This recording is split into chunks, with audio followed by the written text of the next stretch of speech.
held me accountable. My own command has held me accountable and spoken to me about these things and said, hey, you know, you need to be more political. You need to be more polite. You need to bite your tongue. You need to do this. Inherently, I will do that. But when there is truly something that needs to be, you know, dealt with, I won't be shy in having direct conversations with people and facing the issues head on. Is that Toretti?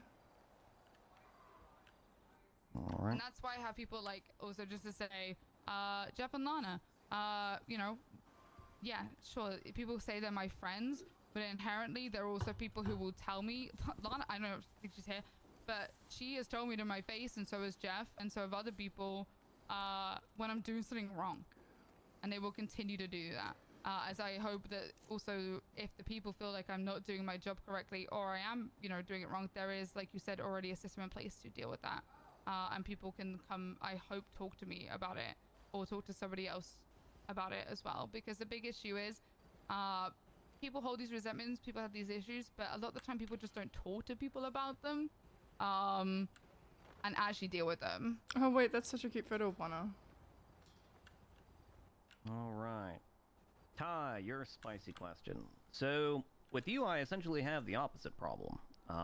I've stated as much publicly that you seem to have a good relationship with other members of the government, but I'm not so sure how that extends to your fellow officers. And part of the issue that I have with your platform here is I've heard a lot about, oh, you know, accountability, I've experienced, I've done this before, but outside, and feel free to correct me, but outside of I'm going to build a rec center in the south side, I haven't heard a single concrete idea of what you actually intend to do as the chief of police. Like, Pond is over here, she's got her full high command rank structure fleshed out, ready to go, hit the ground running.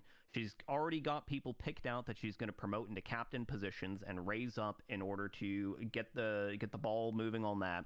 She has a grand vision and a design of what she's going to do to help her fellow officers and help fix the problem that a lack of upper level leadership has happened. Whereas from you, I really haven't heard a single thing outside of I'm going to build a rec center and I've done this before. So what actually are you going to do?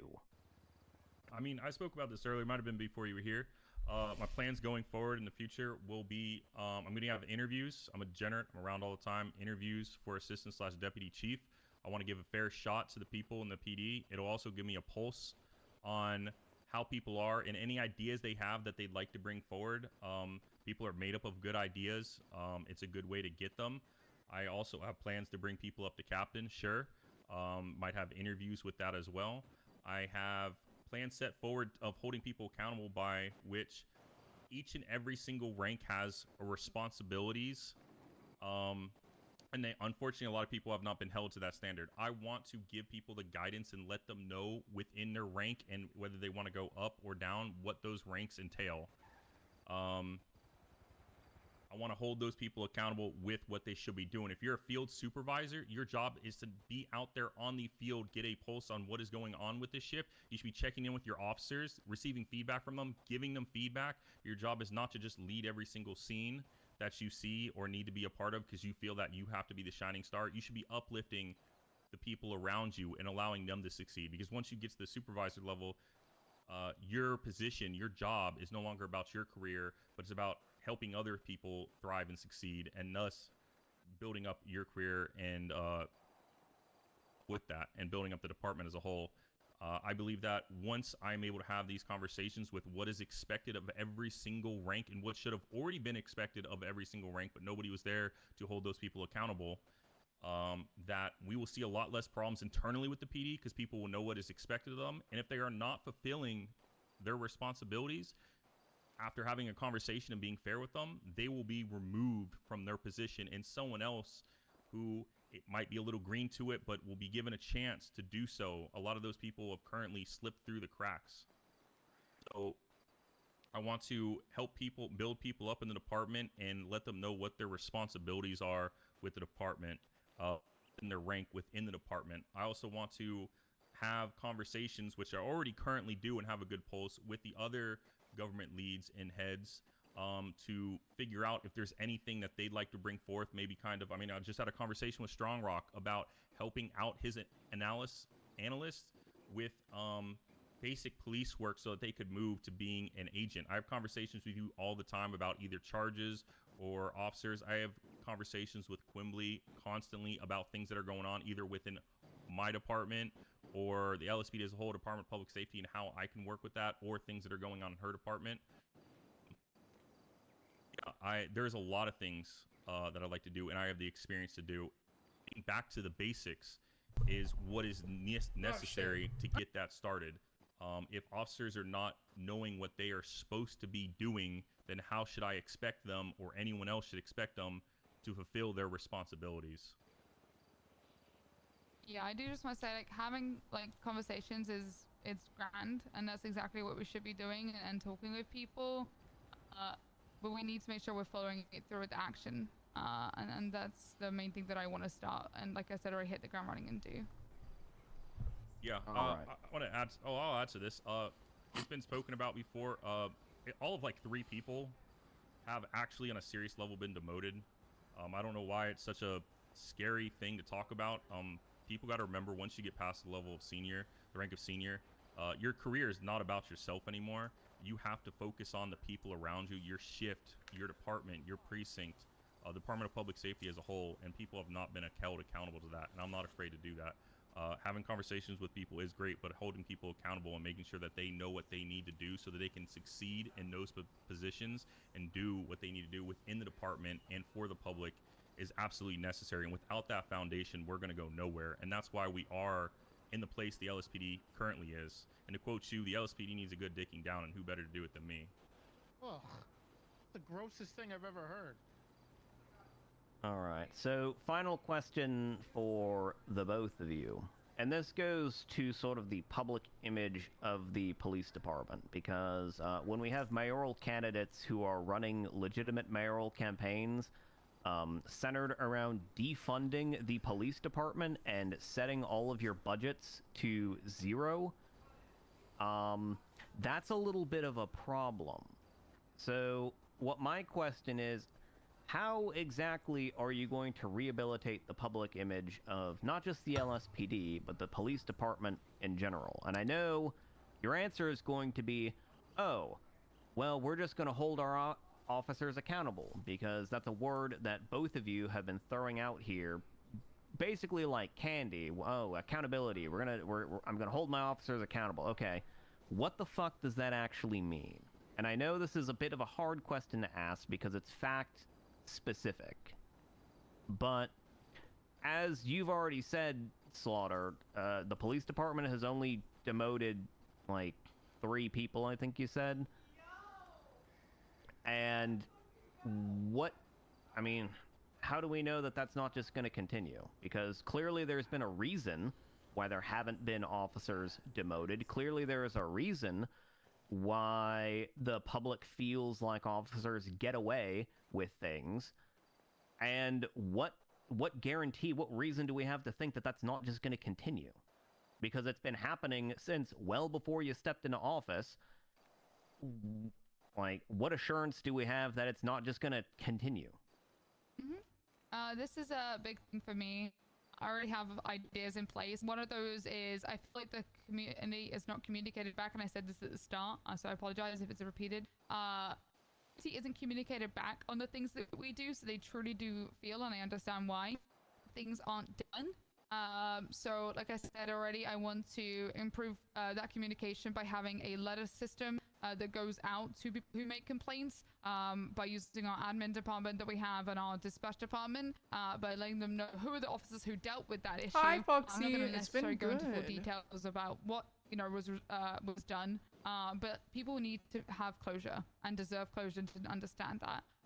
To move on to that, it's why I have people like Lana and Jeff, who are big staples of the community. I'm going to push things in departments to host things like more events, to be more open, retraining if it's needed. That's been a big reason people haven't been demoted.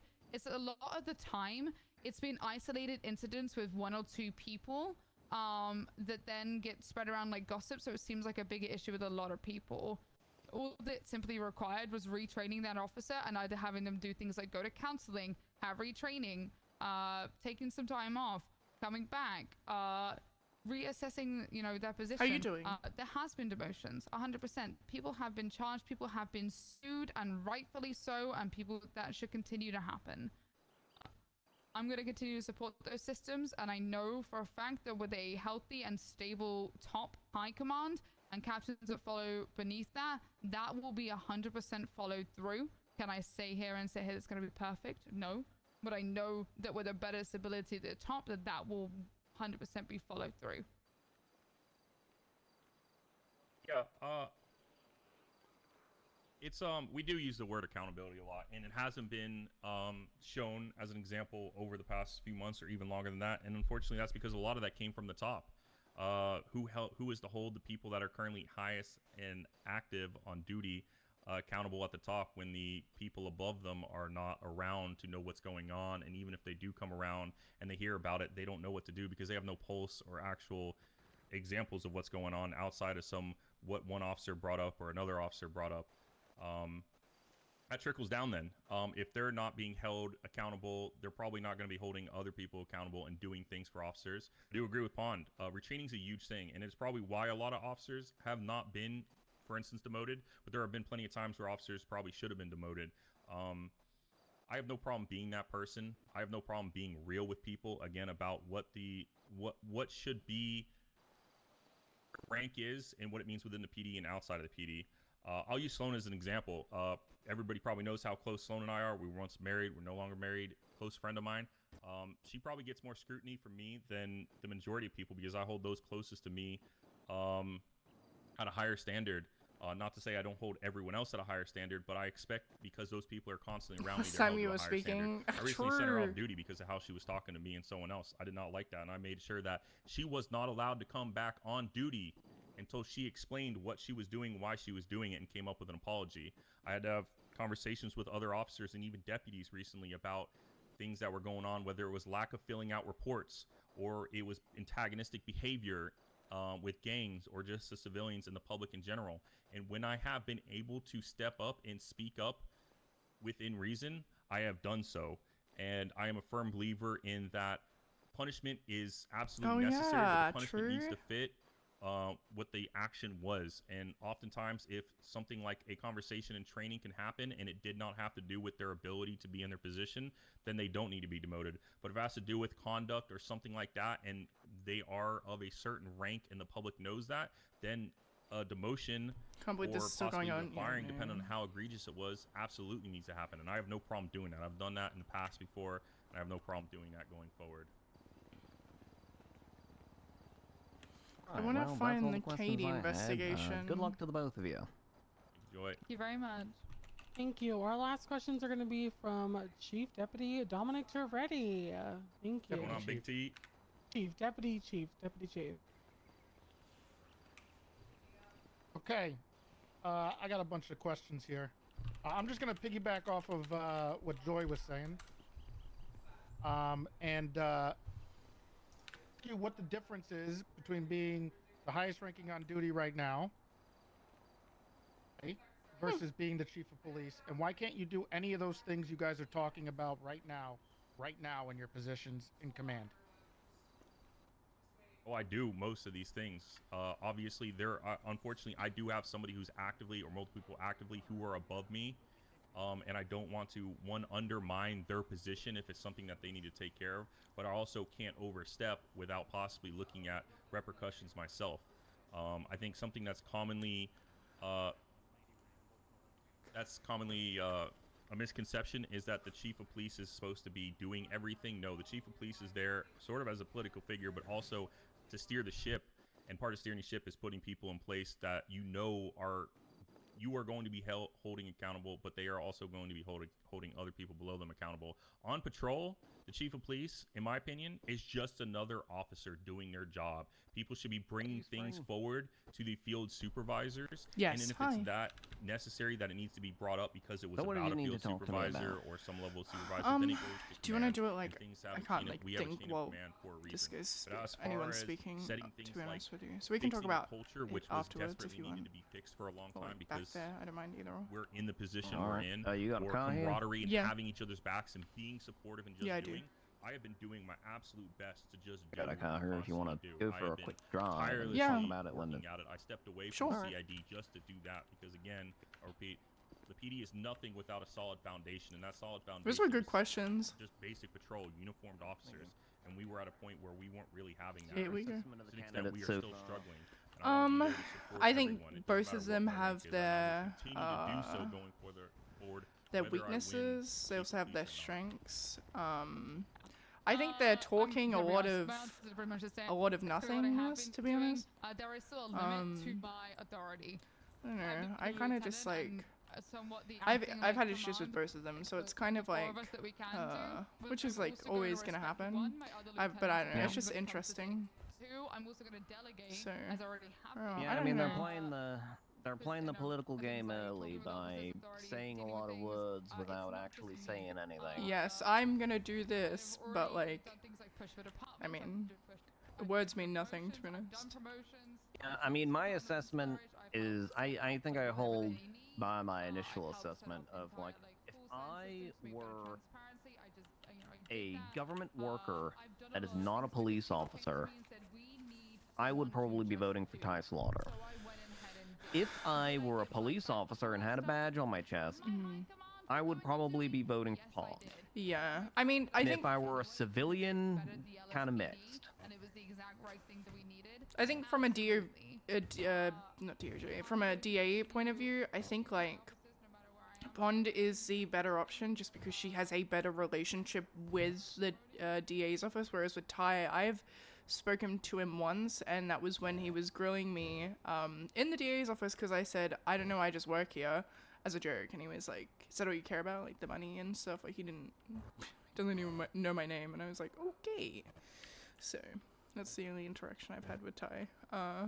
But Yeah, it kind of runs the gambit, though. I think there are some, like, the district attorney's office, as far as I'm aware, I think is a bit mixed on the issue. Yeah, On the one 100% hand, there are foxy. some DAs that aren't really happy with Ty, but then there's others that aren't really happy with Pond Yeah. because Pond and especially her husband are very critical of the district attorney's office yeah, and like regularly and consistently, you know, shit Boom. talk. Yeah, definitely. So it's kind of like a mixed bag there. Yeah, and with Ty, I just don't know him. So, but again, like I guess communication goes both ways. So I've never spoken to him. He's never really spoken to me. But with Pond, I've spoken to her a few times, and like, I think like me and her like, just like separately from the DA's office, but like still like professionally have a good like, working relationship. Bloom is a bit of a wild card, you know, like I defended him in a civil case one time and it went fine, but then like other times he just like loses his shit, you know, so, and like Pond always defend them, so it's kind of like a hit or miss, I guess. Yeah. All right. So what do you want to talk to me about? So speaking of the DA's office, I think since being acting DA, it changed me a bit, I'm not gonna lie. And I feel like I had to grow up really quickly. And I think my career in the DA's office moved so quickly as well. And like I went from a prosecutor to a DDA in like a month, which people were obviously unhappy about and I was confused about, but I guess it kind of, in the end, made sense.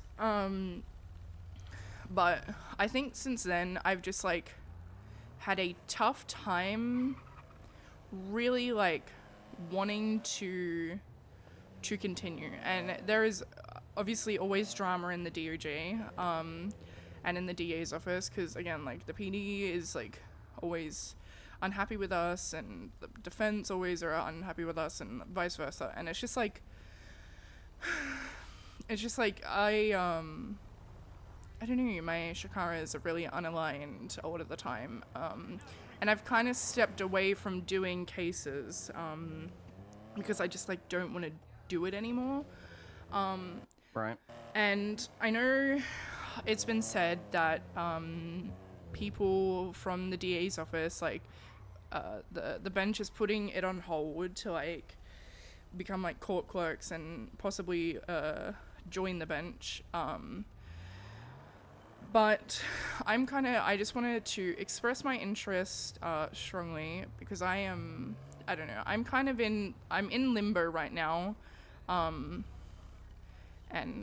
I think I've done what I've needed to do in the DA's office, and I think it's at a point where like we're constantly hiring more people and it's growing, and it's not kind of in this weird spot where it's like there's like no one to take cases anymore.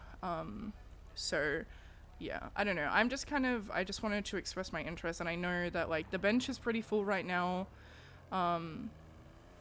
But yeah, I just wanted to express my interest strongly. So yeah. All right. Well, I definitely have your interest noted down, and I've expressed it before. The thinking originally was we didn't want to... You are correct. We didn't really want to pull people out of the DA's office while they were still, you know, filling out their ranks and, you know, training people up and whatnot. But I'm aware that you picked up a lot more prosecutors. I think I saw something about like Roland Sharp becoming like the lieutenant DA or something. He is, yeah. We promoted some prosecutors to ADAs as well, and paralegals to prosecutors. So yeah. Right. So that may be something that I'll talk to Sparks about. Sparks has also indicated interest in the bench as well, because Sparks is kind of flustered with having to deal with police all the time, and the amount of people that are sort of, you know, beating down her door about trying to get charges, about like dismissing charges and this, that, and the other. Just general. Yeah. She's basically going through. So district attorneys operate on like a cycle, right? So we started with Leeds, and Leeds lasted about 3 months before she couldn't take it anymore and quit. Then we got Humphrey Pennyworth, and Humphrey Pennyworth got the shit end of the stick. He had a very good relationship with the police department for quite some time, and then, you know, around 2.5 months in, things went to shit. The police basically turned on him and spit their usual vitriol at him, and he was on the verge of quitting many times and then didn't. And then the straw that broke the camel's back was when he was kind of told that he was going to be made essentially like kind of sort of fit into like a junior attorney general position after Greco resigned. And then that office kind of evaporated, and Callow kind of said, well, I don't care which one of you becomes DA, you know, just go ahead and do it. And then Sparks threatened to quit because she thought she was going to be the DA after it, and like Pennyworth is going to go do attorney general stuff, and then Sparks was going to do DA stuff. So then when she found out that the promotion actually may have been a lie because of the sort of government reshuffle there, she threatened to quit. And so Pennyworth kind of took a step back because, you know, he didn't want her to quit, but then realized, wait a minute, I've kind of fucked myself over, and then just decided, you know what, I'm throwing in the towel at this point. Yeah. And that's my thing, right? Like I've heard about Leeds. I saw what happened to Humphrey, and I'm seeing in real time what is happening to Sparks, and I know that if I continue in the DA's office, that eventually I think that will unfortunately become a reality. And I'm just gonna be straight, like put it straight. I don't want to end up like Sparks. She is like, I'm surprised that she is like still working in the DA's office, to be honest with you. Like I don't want to, and I can feel it, you know, like it kind of, I guess it takes a certain person to be a DA, the DA, so I don't want to end up like that. Yeah, unfortunately, with the current police department being the way it is, that is sort of the natural end result. And unless if you're the sort of person who's just gonna say, hey, you know what, I'm the district attorney. Go fuck yourself. You can sit there and you can yell at me all you fucking want, but guess who's the one in charge? Me. You can go wake up Jerry Callow if you don't like what I'm doing. Good fucking luck with that. Yeah. And I'm Unless- not that person either. And I feel like the whole PD thing is so out of anyone's control apart from the PD, and they're like, they can't fix that, you know? Like, they can't fix everyone's like view of the DA's office. So like I don't think that will ever change. No matter how much they say they will change it, I don't think it ever will completely. So Yeah, I don't think it really will either. Not while the same general people are in same general positions of power. Probably not gonna change anytime soon. The PD is always gonna have some problem with something that a district attorney does, because unfortunately it's just a reality of the fact that there is a wide disparity among officers. There's a lot of officers that don't like court and don't want anything to do with it, and they love the fact that there's a DA's office. But there is still a small handful of police officers that are either very legally savvy themselves or are pig-headed enough to think that they are. And those people will always and constantly whine and complain about the DA's office and district attorneys in general, because the reality of the situation is they want to just litigate their own case. They want the DA's office to completely dissolve and think that the DA's office does not serve a purpose, and that we should just make officers so Spring's name learn has how been to be brought up. prosecutors. I love that. Yeah, a lot of yeah, and I agree with you. A lot of officers are like, it's my way or the highway, and I'm right, and they like, there's just no room to like meet in the middle at all, and like, and that's just people. I can't fix that. I can't change that. That's like, that is so above, like, that is not what I do. So I guess like, it's just like it's a never-ending cycle of DA bad. So, yeah. Yeah, and it happens all over the place. There's DA bad, prosecutors bad. Anytime a judge makes a bad ruling, we get chewed out by officers, and then I have command fucking texting, like 3 different command members texting me, asking why something was ruled this way, or why this happened, or why that happened, and I have to just kind of like be patient with them and tell them what happened, and then half the time they don't agree with it anyway, and then I have to tell them, okay, well, look, I've already brought this up to like the rest of the judiciary, and it's a substantial majority or unanimously have agreed this is the way we're doing it. He's asking for So communication. Crazy. you're gonna have to deal with it because this is what we've decided. Yeah. And a lot of it comes from like judges like Van Dorst or Schwinghammer, who oftentimes they will come to a correct verdict, but they won't necessarily explain it the best, and so everyone freaks the fuck out. I think Van Dorst is a really good justice. I think she is. She is. And the vast majority of her cases, she rules the same way that like myself or Montag would. It's just Van Dorst doesn't have the patience to sit and carefully explain how she got from point A to point B. And so for whatever reason, all like defense attorneys, prosecutors, cops, like the whole kit and caboodle. Spring is saying that because she's never lost a case with Van Dorst. She's only lost one case ever. She's a judge who doesn't know what she's doing because they don't understand her ruling. She didn't explain herself. Yeah, I agree. I think like I like Van Dorst's attitude. You know, I think it's a nice like, I think the whole bench is a nice like eclectic mix of like how different people approach things, and I think the way that Van Dorst does is so needed. So yeah.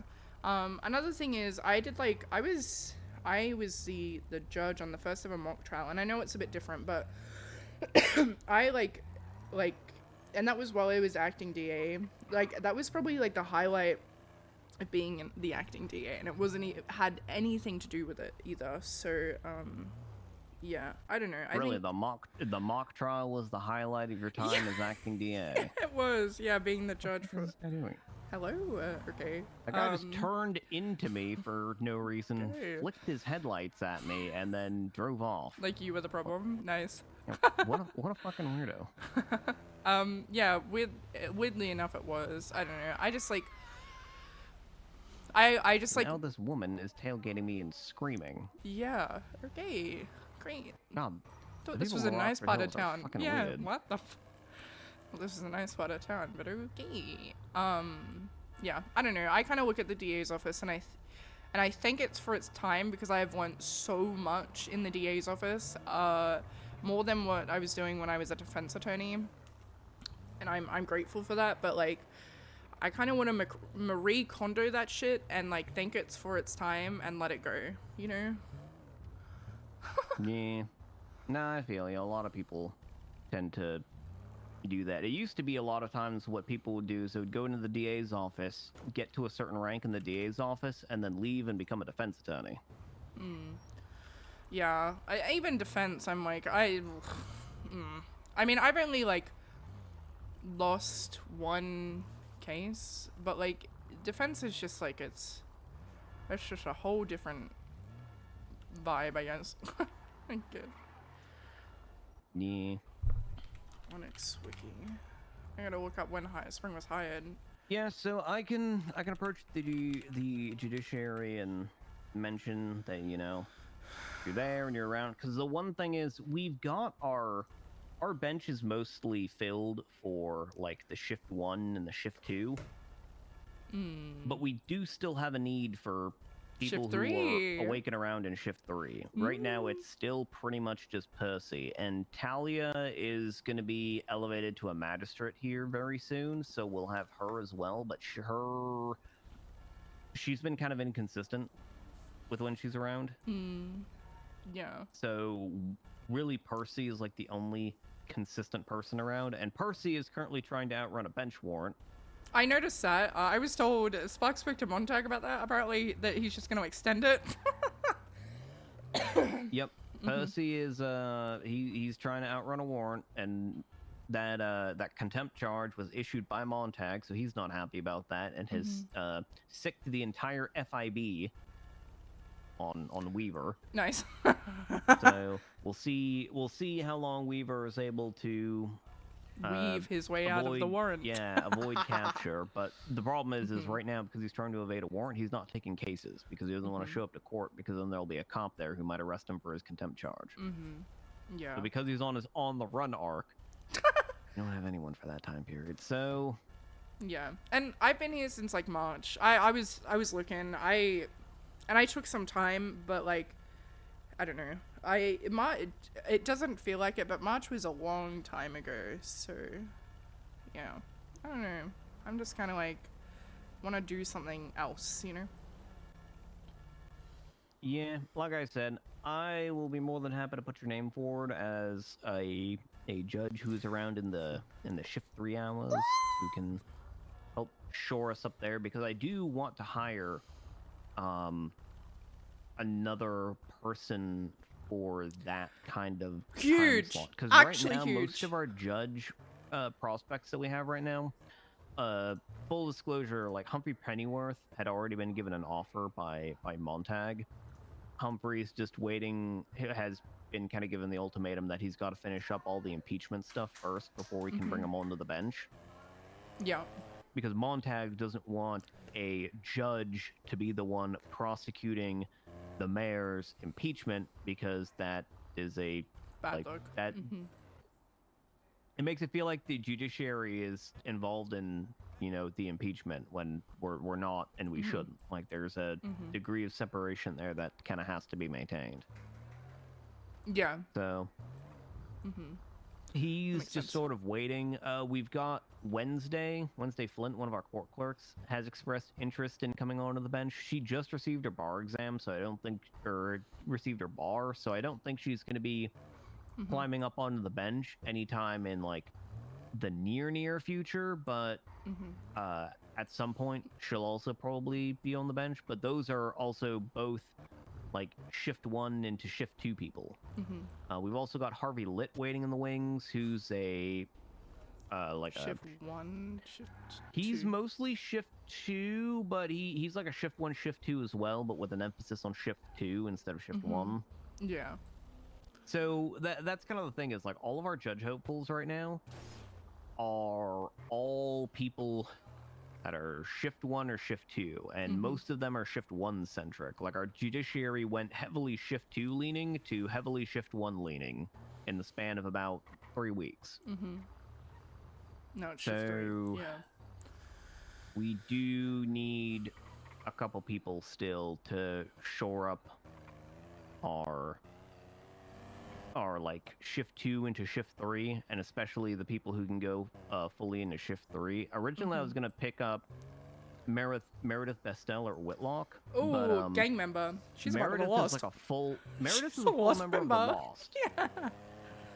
Like, it's one thing if you're just, you know, the retained counsel for a gang, that's No, whatever. she's a full-on member. She wears her cup But proud. if you are an actual member of a gang, we can't really bring you onto the bench. And I believe Miss Dupre basically spelled it out to her directly at, like, I like you Joey. gotta pick one, Lost MC or Judge. You cannot be a member of Judge Gang and Lost MC. You are going to Yeah. have to pick.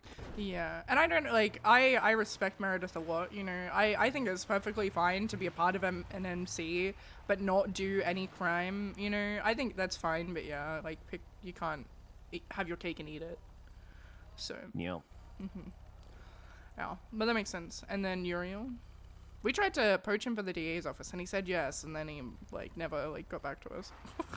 Yeah, the issue that I have with Whitlock is, one, he's a little bit more of a newcomer compared to lots of other folk.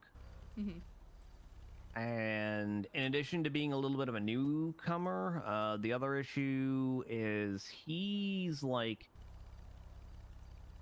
dating Meredith and probably is also tied to the Lost. What? Oh. I didn't know that. Yeah, like him and Meredith are like seriously dating. Wow. So at least for as them. far as it's been communicated to me, and that's why you always see them together. That makes a lot of sense, actually. It's not just they're in the same law firm and, you know, have the same profession and are in the same professional capacity. judge It's like, nope, gang. they're a thing. Shit. Okay. Interesting.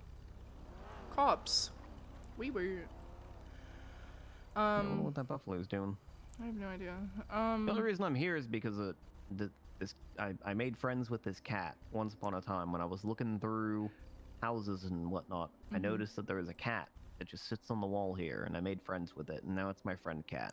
Yeah. I was gonna buy a house in Polito, but then I don't know, something's going on in Polito, so I'm like, you know what, maybe I'll just buy a house in the You Vinewood Hills. mean Osiris MC owns actually everything in Toledo, including the Dreamview Motel? Yeah, I was like, you know Winston what? Walker has a direct hand in picking and choosing who gets a room in the Dreamview. And who gets to be in Polito? Yeah.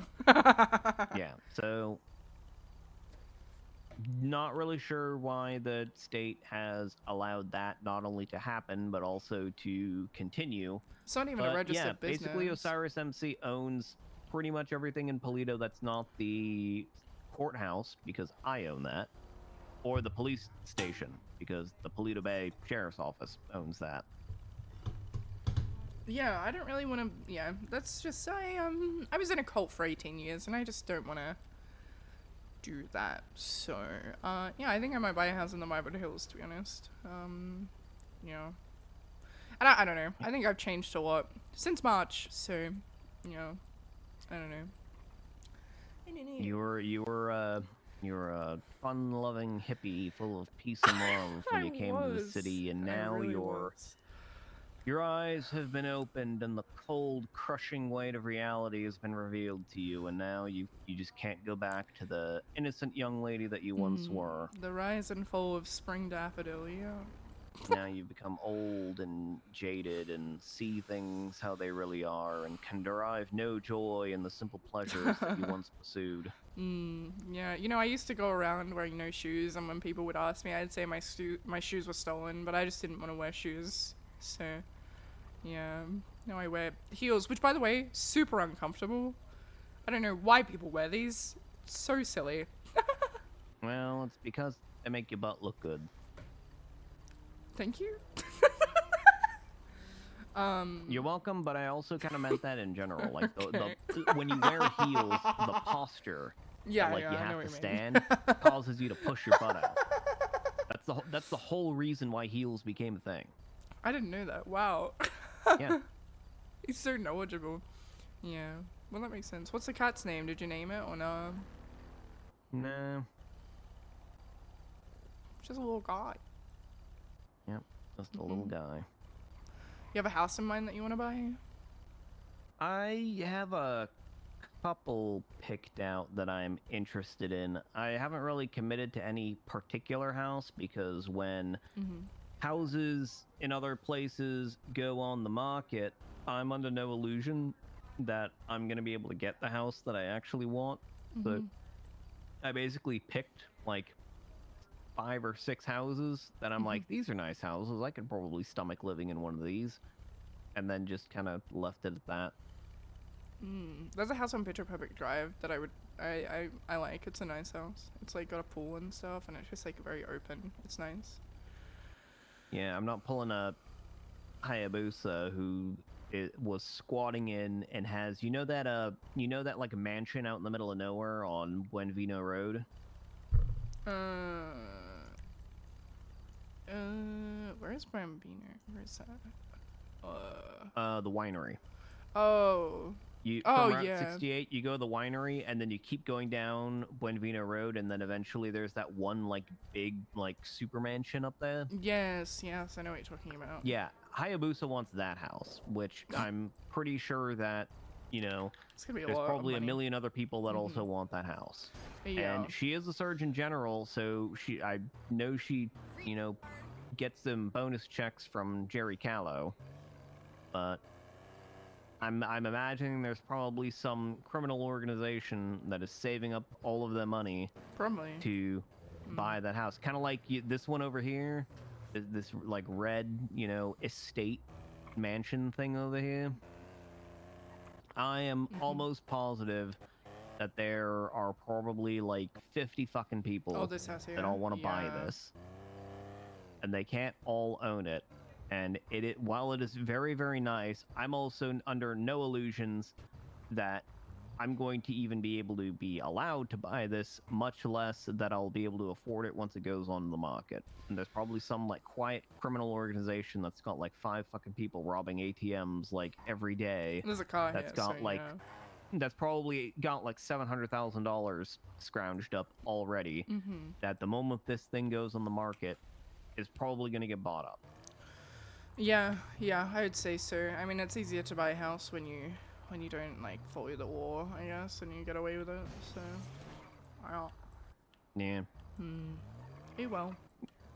Unless you're a senior level government official like myself or Hayabusa or something, government workers just don't necessarily get a whole lot of money. Like you get a decent amount of money, much more than like the average citizen. But unless if you got a business that you're pulling money from on the side, you're not making anywhere near as much money as like a criminal that actually is good about not getting caught all the time. Yeah, true. I think we just got a pay raise, maybe, or we are getting a pay raise, but like even then, like, I think I'm getting paid like 200, maybe. I don't know, but I don't know. Criminals make so much more.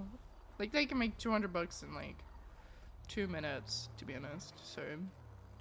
Well, those ATM robberies average about like $2,500. Yeah, which is more than I make like in a day, so, or like even like 4 days, to be honest. So. Yep. Oh well. Now I've heard that they have an upfront cost, like you gotta spend like crypto or something to do it on that Wool Boulevard app. So it's not like it's free, but also I don't know if crypto, how expensive crypto actually Yeah, is. like where are they getting it? Yeah, that's a good point.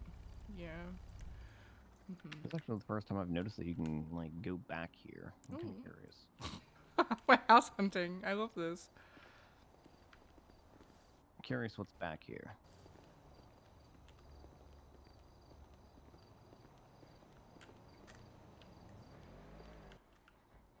Ooh, it's unlockable.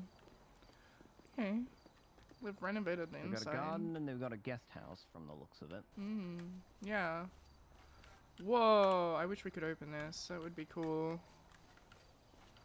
I don't know how I feel about the guest house being nicer than the house. Yeah. Like, it's smaller, but it looks a lot nicer than just the It house. does. It's just kind of just like I a would totally big just live concrete there. Yeah. block. Hmm. It's a very odd house. It is, isn't it? There's a garage, so that's cool. Yes. It's got a very small garage, too. It's like a 1.5 car garage. Yeah. And it's also weird because, like, the front is all, like, heavily landscaped. Like, just this corner is Yeah. all, like, very heavily landscaped. And then every other part of this house is just barren. I feel like this, like, front part of the house is literally the definition of a concrete jungle. Like, actually. Yeah. One thing this does have going for it is it's got a balcony up there, which is nice. Being able to go up on that balcony and, like, Ooh. stare at people and things, that's pretty neat. It is. But otherwise... Oh yeah, this just goes back to the terraced garden. Otherwise, like, there's not really a whole lot. Yeah, it's a concrete block. It's like the designer of this house decided, I'm gonna make this house look really good from, like, curbside, like right here. We're just gonna take all of the photos of this house at Like this here. angle Yeah. and no other angle. You're so right for that. Choices were made. Yeah. Yeah. So now I'm curious. Let's say I put your name forward for judge, Okay. and let's say the rest of the judges, you know, look at that and they go, nah, I think we should get someone else. I'm curious what your plans are in that event. Would you continue to stay with the district attorney's office, or would you quit and find something else to do? I think I'd stay in the DA's office until, like, I found something else. Like, I would probably go into, like, try and get into the mayor's office somehow. Or, like, yeah, something, like, still, like, I don't know, something, like, government-wise, but maybe the mayor's office, or, I would stay in the DA's office for the time being, and, I don't know, Talking about the Morgan? What the fuck? who's the okay. Am I at a gang compound? Am I running over the flowers of a gang compound right It's a now? nice house with a pool. It is a nice house. I'm also kind of enthused at the fact that I can fit my car in here. Can I go Yeah. up these stairs?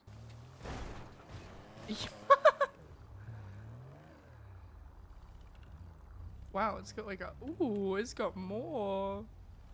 Cool. Yeah, it's got a weird little green, like putting green or something right over there. And then it's got the big deck with the pool and the secondary deck down there.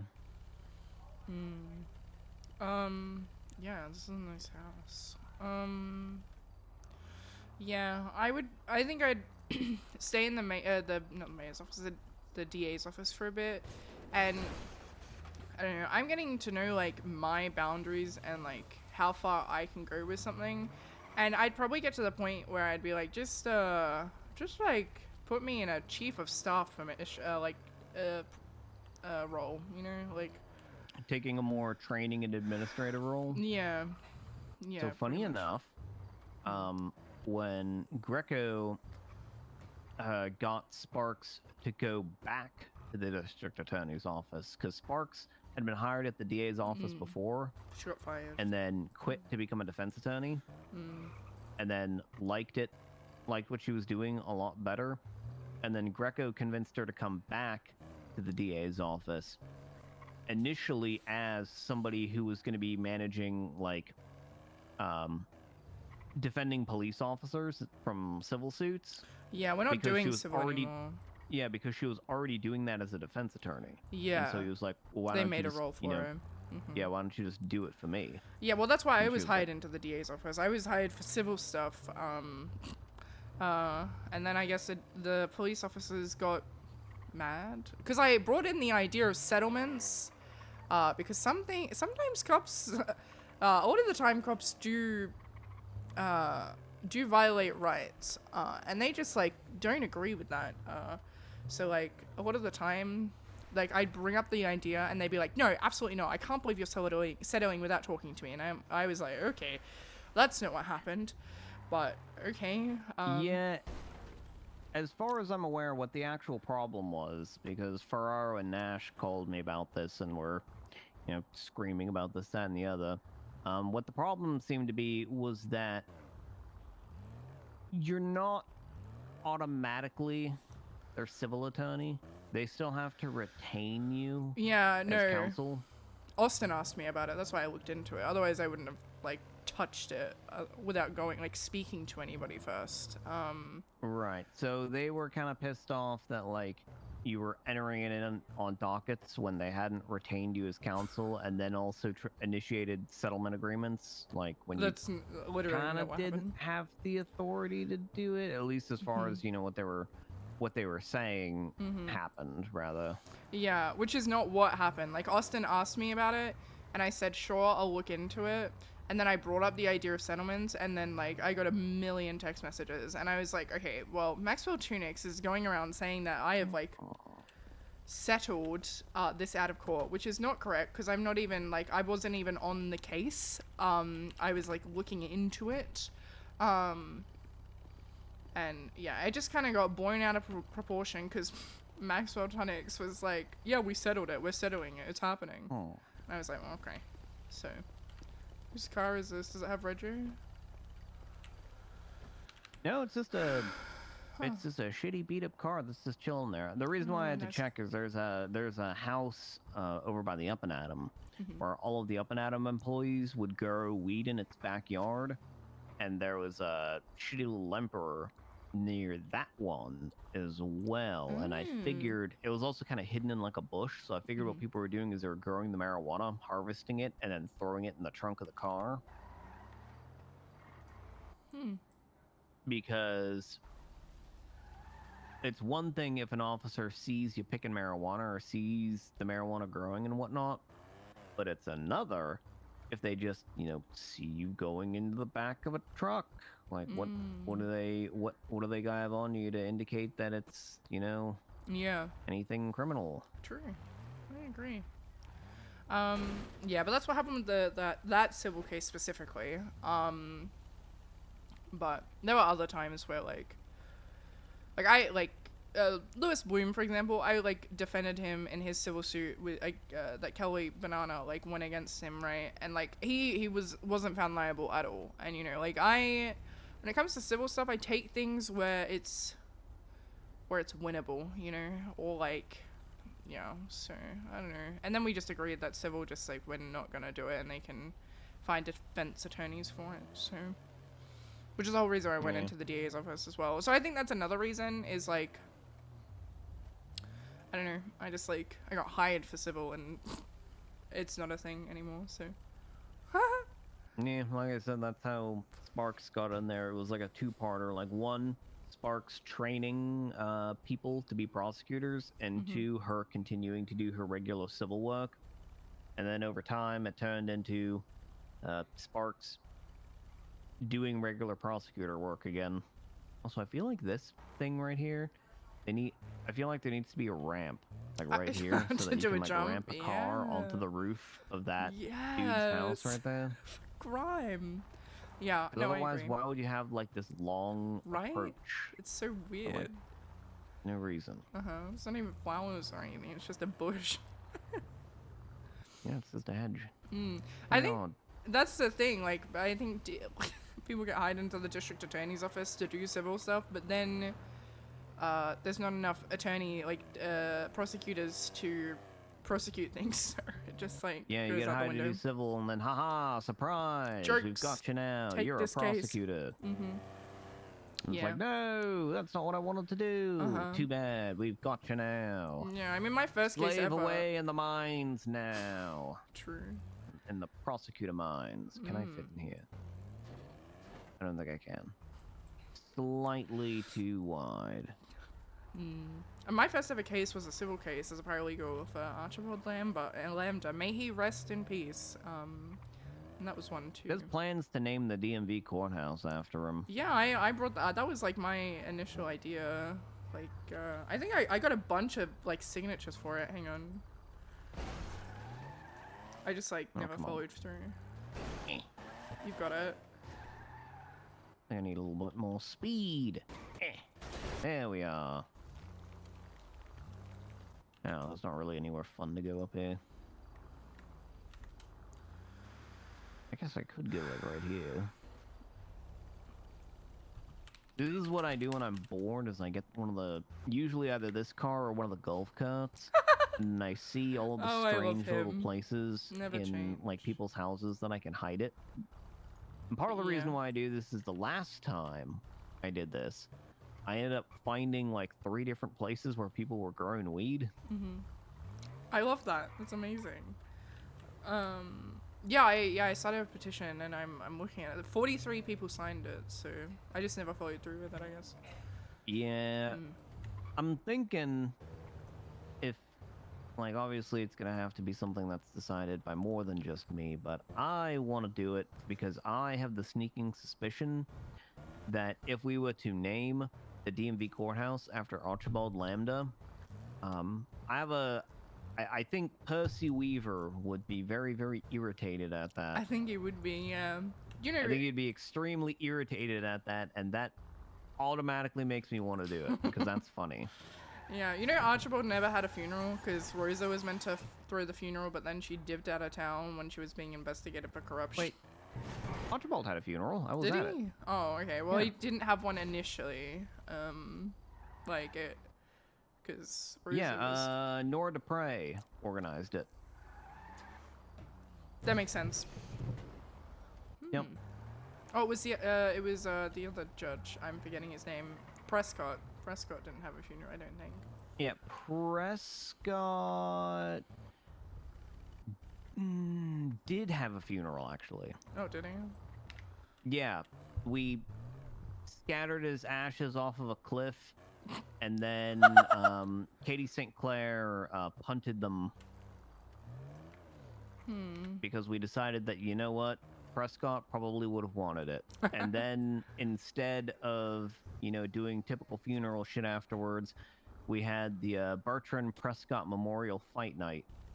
That was because, yeah, that's brave. Yep.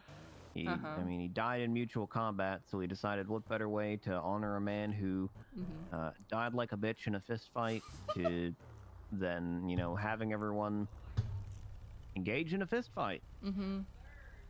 Yeah. Yeah. You know, I got Run in it a back. fist fight with Archibald Lambda. Did you win? Yeah. Oh, I wow. found that was the day that I found out that Archibald Lambda was actually exceptionally frail, and I put him in the hospital with a ruptured eardrum. Oh, shit.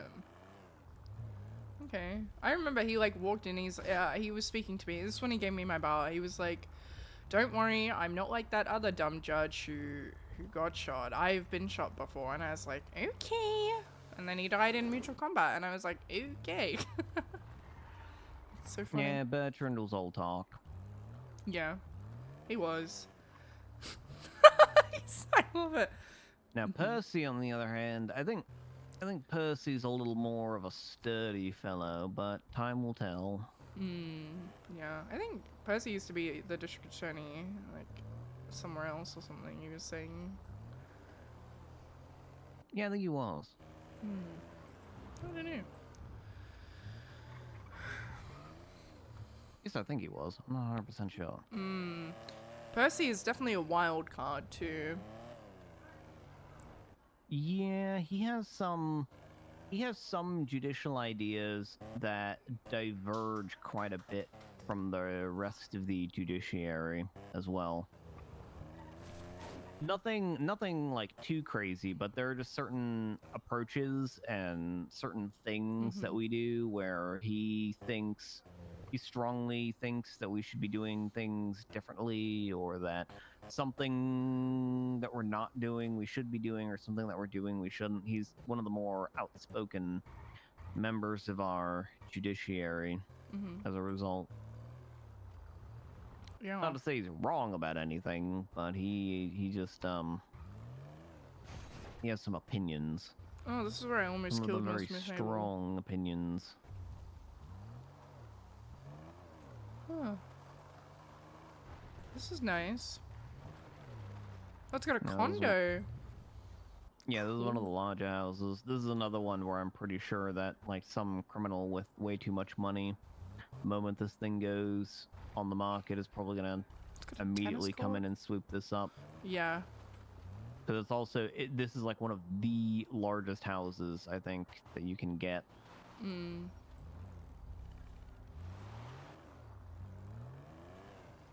Don't go in the pool. Don't go in the pool. 'Cause, yeah, it's got like a full-on fucking tennis court. I think. No, it's the next house over. There's a that car has here. Ooh.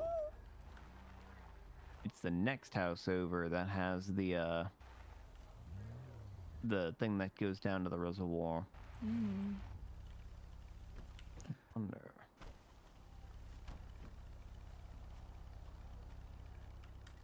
Oh, this one's locked. Is that? Oh, it is too. Yeah. Huh. And this one's probably got drugs in it. Probably.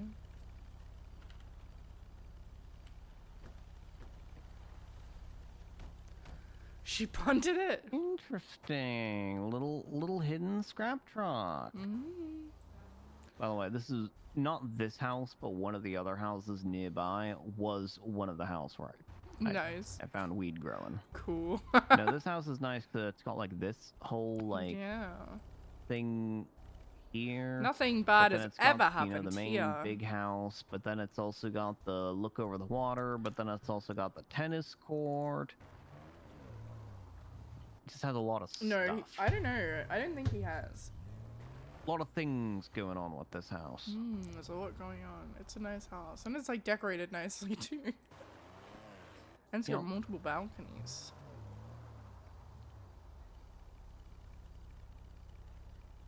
I don't know if this is what Joy does.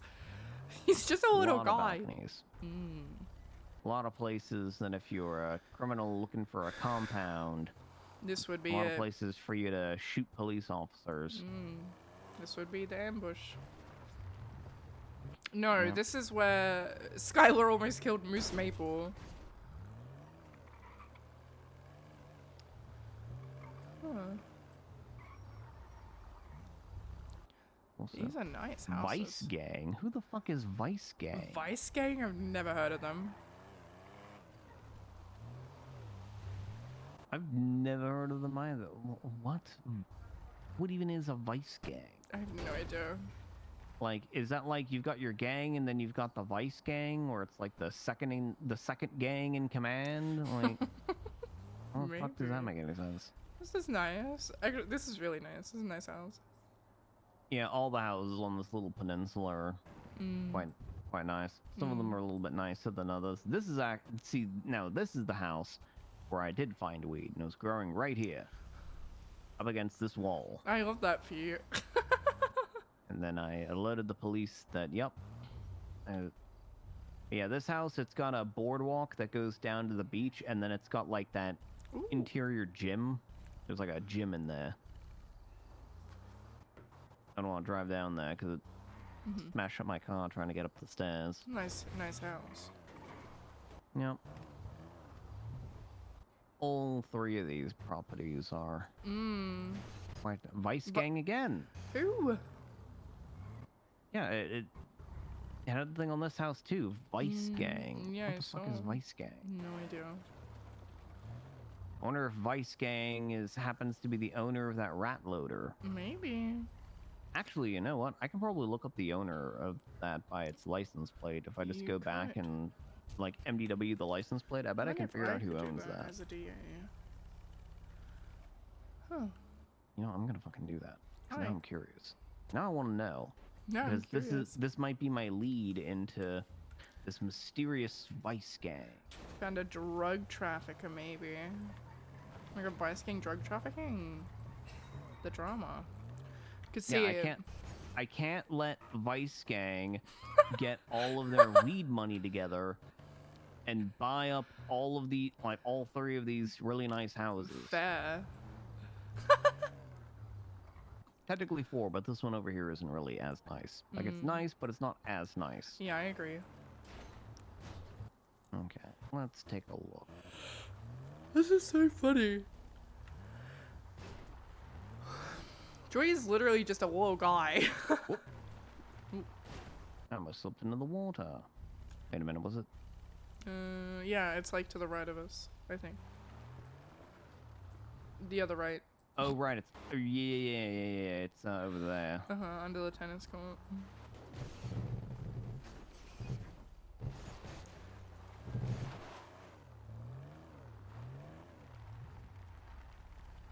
Oh, okay. I can't go through the tennis court.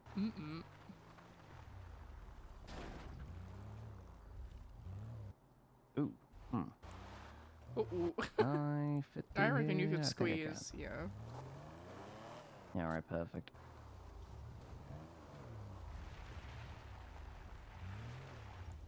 Alright, what is that? AZFKMG24.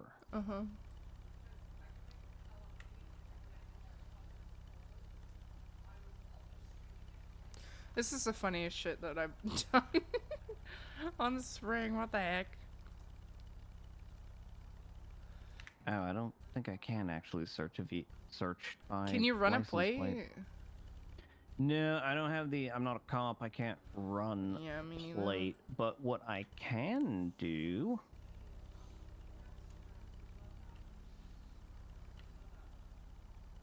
What I can do is this.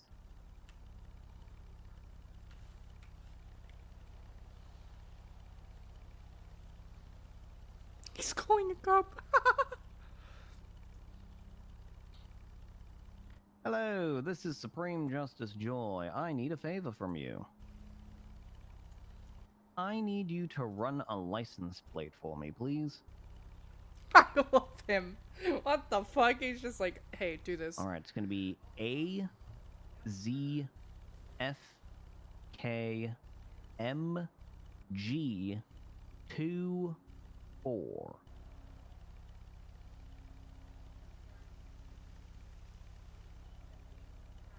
Correct.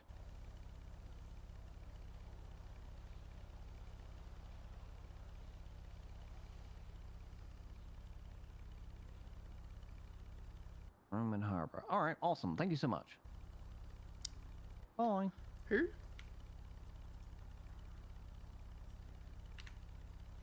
Who'd you call? Oh, I just called 311. Oh, nice. I assume because I introduced myself as Supreme Justice Joy and they recognized my name, they just didn't question the fact why a Supreme Justice was asking for a license plate to be run. But yeah, this car is owned by Roman Harper, who has an active warrant and 3 overdue fines. Tags unknown. Mechanic at Gay Bay Auto, gas station attendant at Lupo Superior Diesel, and general manager of Atla Seaside Bar and Grill. I have a feeling that there are drugs in that car. Well, let's take a look at what his warrant is. It's ATM robbery. Robbery of an ATM.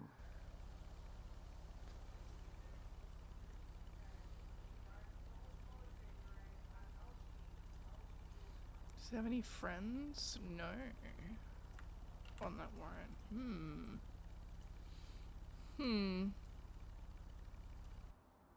Interesting. I don't want to call 311 again, but I don't know if 311 will really care too much, so I feel like I need to contact an officer. But now the question is, what officer do I call? Oh, he like But, runs with marabuntas, I think. Ooh. Let me find a number.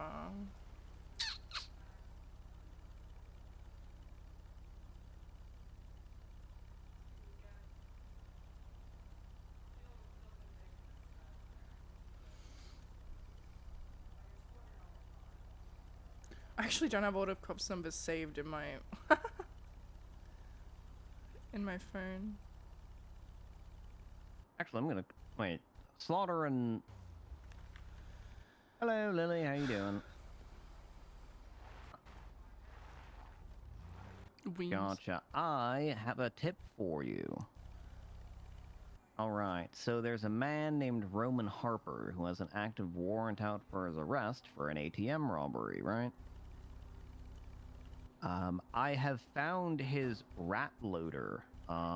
It is hidden. legally It is locked, and it is hidden underneath a house in Vinewood Hills, which is very strange because I've found people growing drugs here before. If you're aware, you know where the reservoir is, and there's that peninsula that juts out, kind of where the reservoir is, right? Send her a ping. Send her a ping. Yes. Oh, I've been reminded that I can send you pings. Tell Pond I Yeah, say let me hello. remember how to do that. Yeah, there we are. Yeah, so right there, you have to kind of do a little bit of maneuvering, but it's basically if you know where the tennis court is, like in the backyard of this house, there's a little spot where you can go along the side and get under it, and this guy's rat loader is just sitting underneath his house, all nice, hidden, and locked up. And I'm curious as to whether you might go back for Drug it, or what he's got trafficking. in it, or something like that. Because I've definitely found people growing weed, in the backyards of these houses. Because I don't think the police really patrol up here that much. The VQ, or for real. Oh my god. He's so right. I hate that. Damn. All right, thought I could be a little bit of help. No problem. You take care. Bye. I guess we'll see. Vice gang? Vice gang Again. What? Who are these? Let me see if there's a These tag. motherfuckers. How dare they? Alright, so see now this is where I call Ty Slaughter, who's like, I've got good rapport with the gangs, and I was, part of the narcotics division, and I ask him who the fuck Vice Gang is. That's a good idea.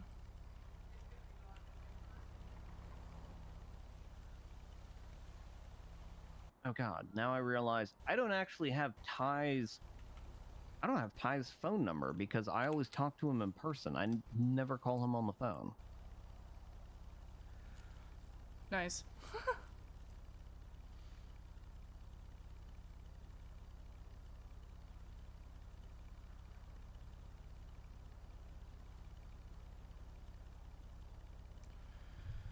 Hello. Hello.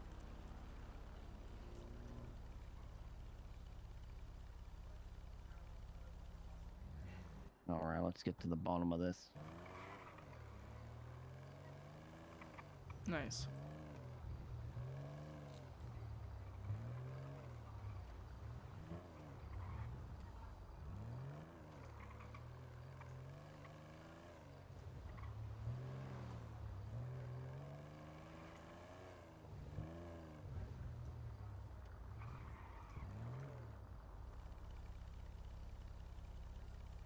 You didn't pick up. Wow. Didn't even pick up. He probably went to bed, actually, now that I think of it. Let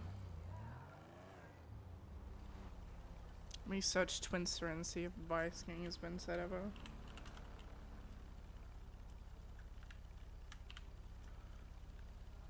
Nope.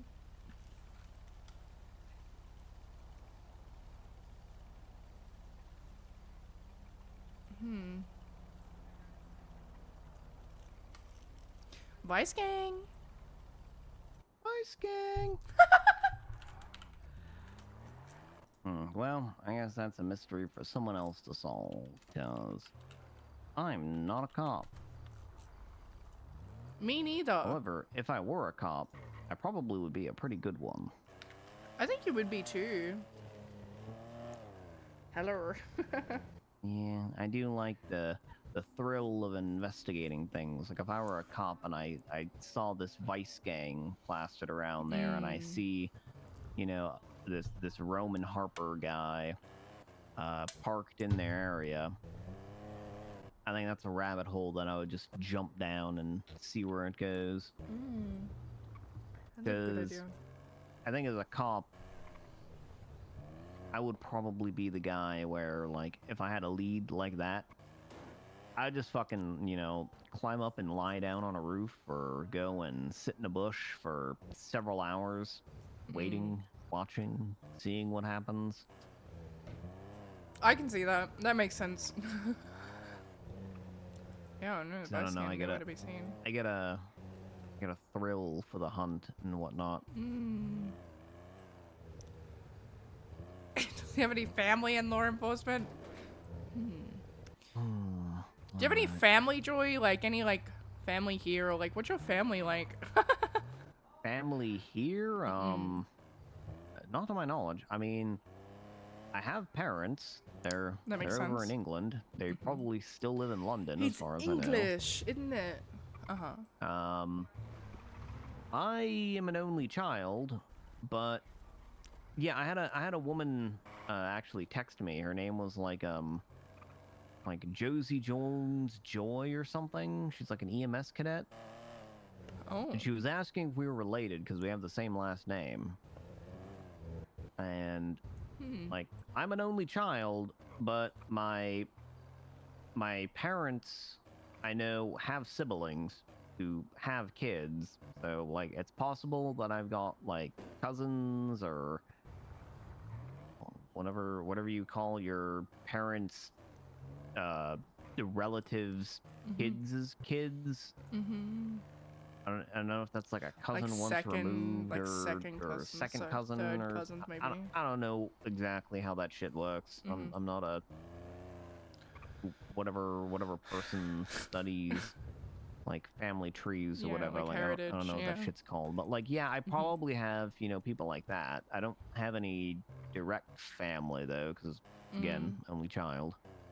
I would be shocked if there were more daffodils in the world. I'm an only child too, but I mean, weren't you like in a cult? yeah, I had a lot of brothers and sisters, but like not Like biological brothers and sisters, or like cult brothers no and sisters? cult brothers and sisters. I didn't have any like, to my knowledge, but I don't know.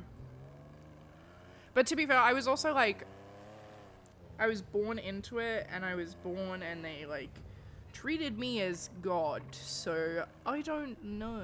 Oh, that's gonna be awkward. Yeah, it is. And then the weirdest thing happened the other day. I haven't told anyone about this, so it's a bit of tea sipping. I went to the Up and Atom with Skylar Sparks, and this guy was saying that the water at Up and Atom was cursed. And I said, like, as a joke, I was like, oh, you know, like, I was a god once, like, I could bless it for you, as a joke, just to fuck with him. And then, like, I did it, and he gave me and Skylar the water, and it tasted like water. And Skylar, like, stayed in the ICU overnight. Like, it was weird. So Skylar stayed in the ICU overnight. yeah, her when throat was burning up. It was weird. when you blessed the water and she drank it. Yeah, like, her throat was burning up. She said, like, she couldn't breathe. It was odd. Oh yeah, I know why. It's because she pretends to be a vampire. That makes sense.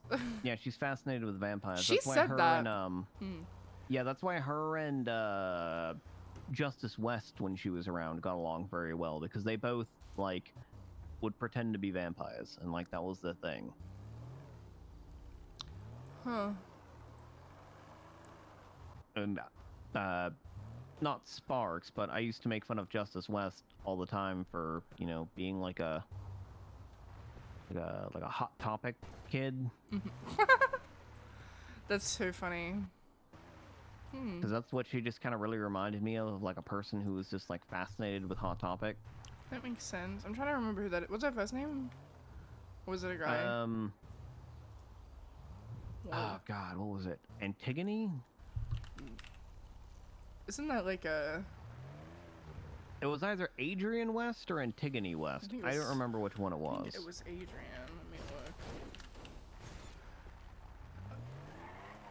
I know who you're talking about. Hang on. Were they a justice? Yeah, they were a justice. They left around the same time as Justice Wolf. They were both kind of always together. They were like a pair. I don't know if they were seeing each other, but they were always kind of a pair. Adrienne, moving together. Adrienne. Adrienne? Is that how you say her name? I think so. Is it a white-haired woman with red eyes? Mm-hmm. Yep. Mm-hmm. What happened to her? Why'd she kick the bucket? I mean, she didn't kick the bucket. She just kind of...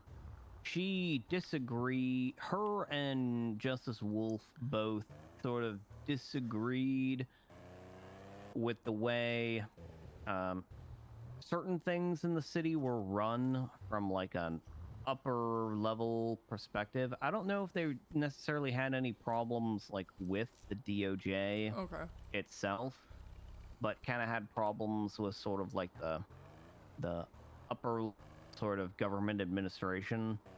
And then I believe just decided it would be best to kind of separate and go about their own business rather than, you know, staying here and trying to beat a dead horse. Interesting. To be fair, I don't think that they were necessarily wrong in some of their assessment, but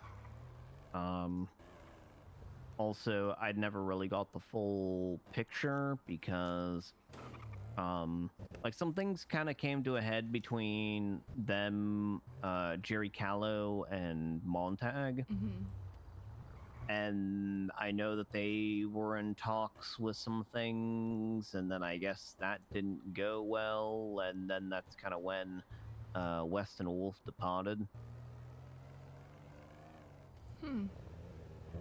But yeah, I'm not really 100% what the deal was there. I know there was an incident that kind of happened, but I don't know how much of that was actually really like the catalyst for it, and how much of it was just, you know, that was just, you know, the straw that broke the camel's back, and things kind of were already bad from the outset, and then that one kind of thing happened, and it was, you know, not good. That was an incident where this was back when Devereaux was a judge, and Devereaux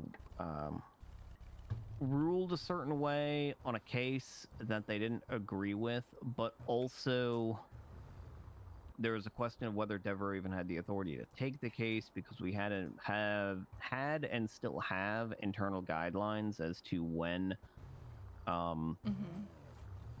different levels of judges can take certain levels of cases. Like, for instance, magistrates actually are really only supposed to take up to felony D cases. But we kind of need to train people to take, you know, larger stuff, so we just kind of have a system where you just ask, and then, you know, 99 times out of 100, higher level judge will just approve you to do it, and then we go from there. That makes sense.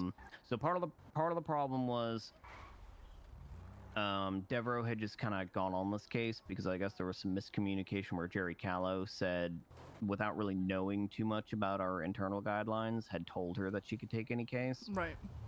And so she had taken this case, and then prior to ruling on it, West came in and was like, hey, you know, you're not really supposed to be taking this I love case. Joe. He's But such a then, yapper. as far as I'm aware from what was communicated to me, it sounds like West actually did approve Devereaux to take the case. Which meant that it was fine. But then when her and Dupre, because they were both kind of issuing the ruling on the case, when they issued their ruling, I guess it wasn't a ruling that West or Wolf, and then Wolf chewed out both Devereaux and Dupre, and Devereaux, you know, was very mad about it. Dupre was very depressed, and oh, what the hell? Whoa. Huh.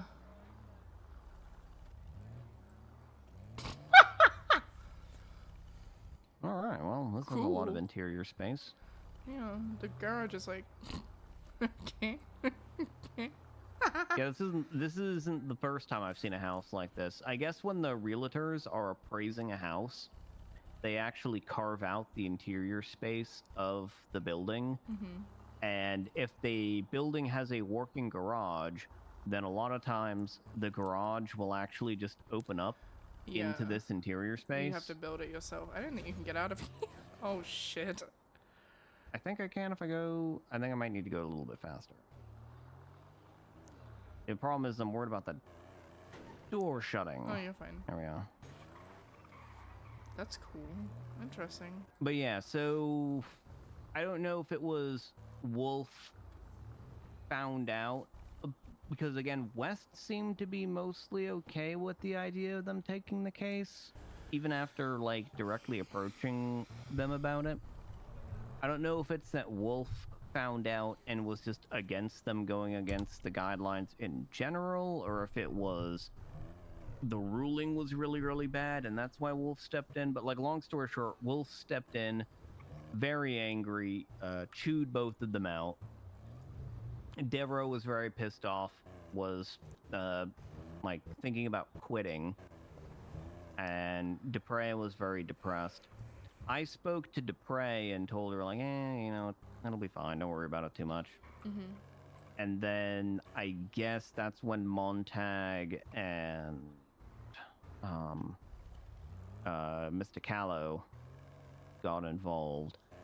And then I guess they had a talk with West and Wolf, and that talk didn't go well, and then West and Wolf ended up leaving. Again, I don't really know exactly what the subject of that conversation was or how it went, but given Jerry Callow was involved, I imagine it probably didn't go over too well, because I know West and Wolf already kind of had problems with Jerry Callow and his sort of unfettered ability to just kind of step in and sort of like do whatever he felt like doing at the time.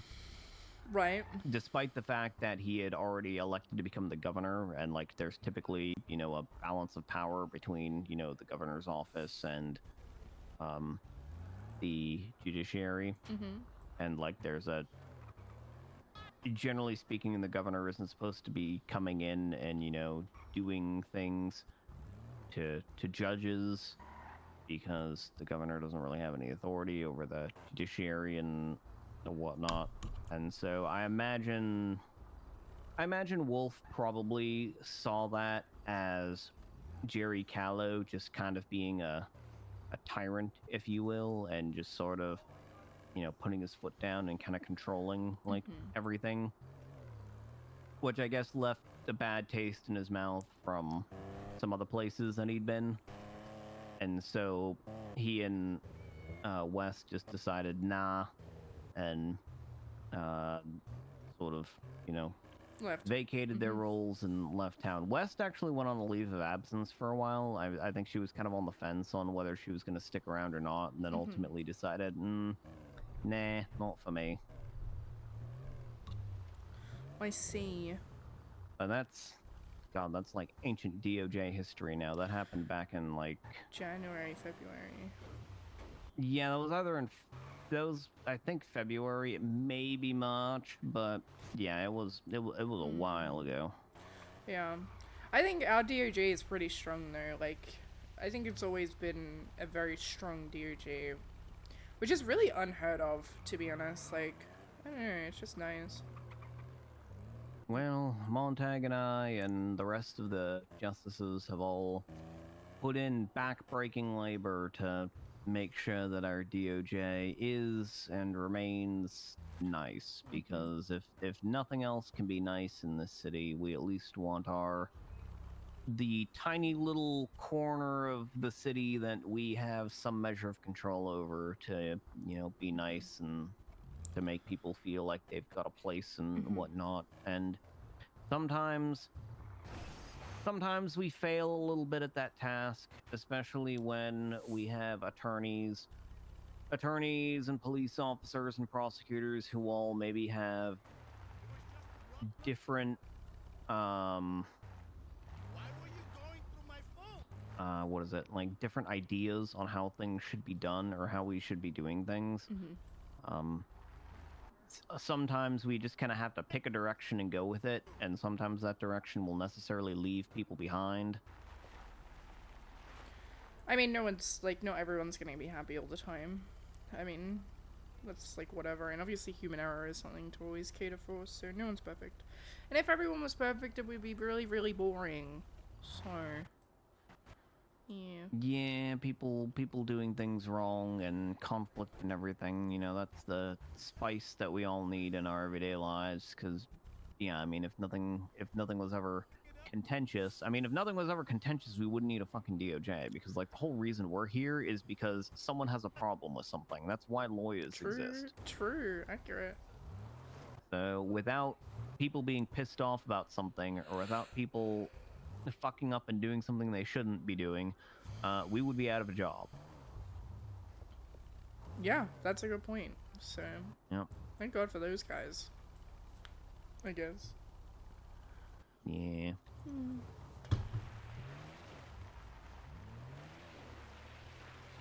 Thanks for talking to me. Who keeps texting? Okay. That one.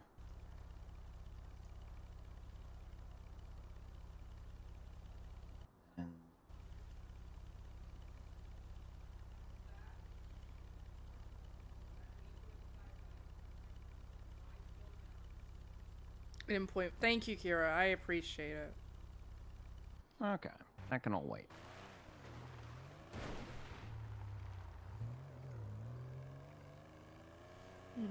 Yeah, thanks for talking to me, though. I appreciate it. Yeah, it's no trouble. What the hell?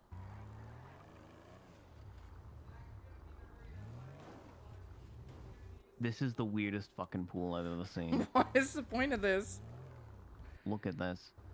Okay, that was a choice. It's odd. It's not that deep. It's not that deep either. Like, it's literally just like It's not that deep. like Jump a, Zero, like thank a you for tiny the little like Tier 1. strip of pond. Guys, it's the last day of September. Yeah, I don't... It's art, you know. Who am I to question it? I guess. It's the weirdest little thing ever. That, like, costed money. Like, that cost money, like, to build it, but then also put the water in it. Okay. Yeah, and you also gotta make sure it's chlorinated, or else you're gonna get like brain-eating amoebas in it. I feel like it's just too much effort for, like, nothing, like, beneficial. Yeah. That's a nice pool. Yeah, see, this is like a real pool. Yay, you mean. It is. It's nice. It's different. It's unusual. Yep, I'm not gonna drive into the pool. I would because appreciate that. my car. I'd have to go get a tow truck and have the tow truck fish my car out of the pool. And then get it repaired. I don't want to deal with that. Alright, well, where should I drop you off? My car is still at the Vinewood Bowl. Oh, alright, let me go and take you back to Vinewood so that you can get your Alright. car. Hopefully a tow truck hasn't bumped it out of its parking spot so they can tow it. Hopefully. That would be bad. It would be. There is a Scout in the impound right now, but I didn't drive that, so I'm chilling. Yeah, one of my cars is actually an impound, but I think it's an impound because of that lot fee thing that happened where there were a lot of people who were paying like lot fees, and then it just decided to not collect them and be like, oop, you didn't pay a fee. Into the state impound you go. Haha, go fuck yourself. Huh. Mine's also my personal car's also impounded. Let me look. Let me see why. Yeah, one of my cars Yeah, got hit with... same. Yeah, Vehicle one of my impounded. cars got hit with that whole thing, so it's just sort of sitting in the state impound, and I've been too lazy to get it out. Because it's Yeah. my, it's that Shafter V12 that Jerry Callow, like, got me as a gift when I was promoted to, or for writing the parking code. Nice. And That was an inbound. That's so funny. well, that's the thing. It's a very nice car, and I do like it. It's a very good-looking car. And it's also the only car of its kind in the city, and probably will be for some time. Someone's calling me. Hang on. Deputy District Attorney Spring Daffodil. Hi, Spring. This is Sergeant Scanlon. How are you? Good. How are you, Scanlon? Oh, laughing very hard. What's up? I just had Uriel Whitlock call me, wondering why there was a warrant for Dr. Quimbley again. Oh. And then when I wouldn't tell him why and said she can just turn herself in, he said I was maliciously prosecuting her for, and I quote, charging her related to an incident. So I just wanted to make you aware of that, in case he Okay, well, it's decides not to call you. And malicious, so... yeah, I don't think he understands what malicious prosecution is. No. Yeah. I also don't think he knew that you can still press charges after a PC hearing. Once you find more evidence, yeah. Yeah, well, the evidence that I found was so when the original warrant was issued, I was available for a couple hours after it, but then when it was served, I unfortunately was not available. So now that I am available, we're pressing the charges again, so I can be there for court and for a PC hearing and all that. And we're also adding more charges because that's what the judge said to do anyway. Yeah. Okay. It's not. If there's a lot of points that need for it to be malicious, so I wouldn't worry. Yeah, about it. I just want to make you aware in case he tried to call you and be like, "Oh, malicious." Again, I don't think he knows any of the definitions. I think he was just kind of used buzzwords to scare me or something like that. That's what it. But since you're the Sometimes DDA, I it just want to make you aware. Okay. So Thank you for letting me know, Scanlon. Will you take it no easy, problem. okay? Appreciate ya. Bye. All right, bye bye.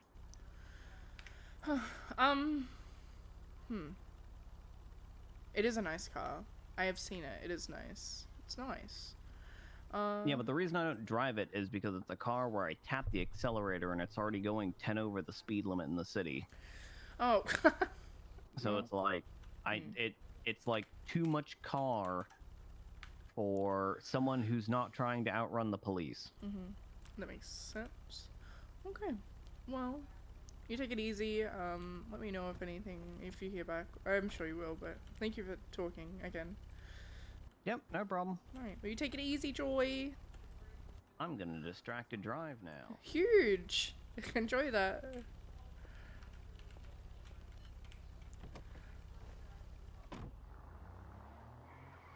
I'm gonna distracted drive now. That's so funny.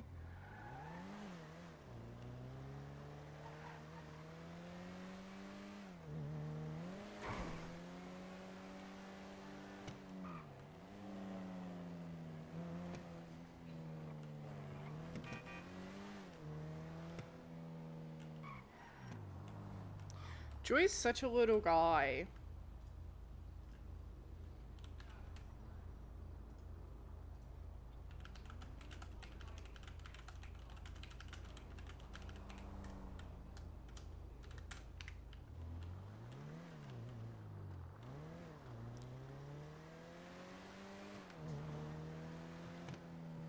What is wrong with Scanlon?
Well, there you go. Spring's name has been brought up. Interesting.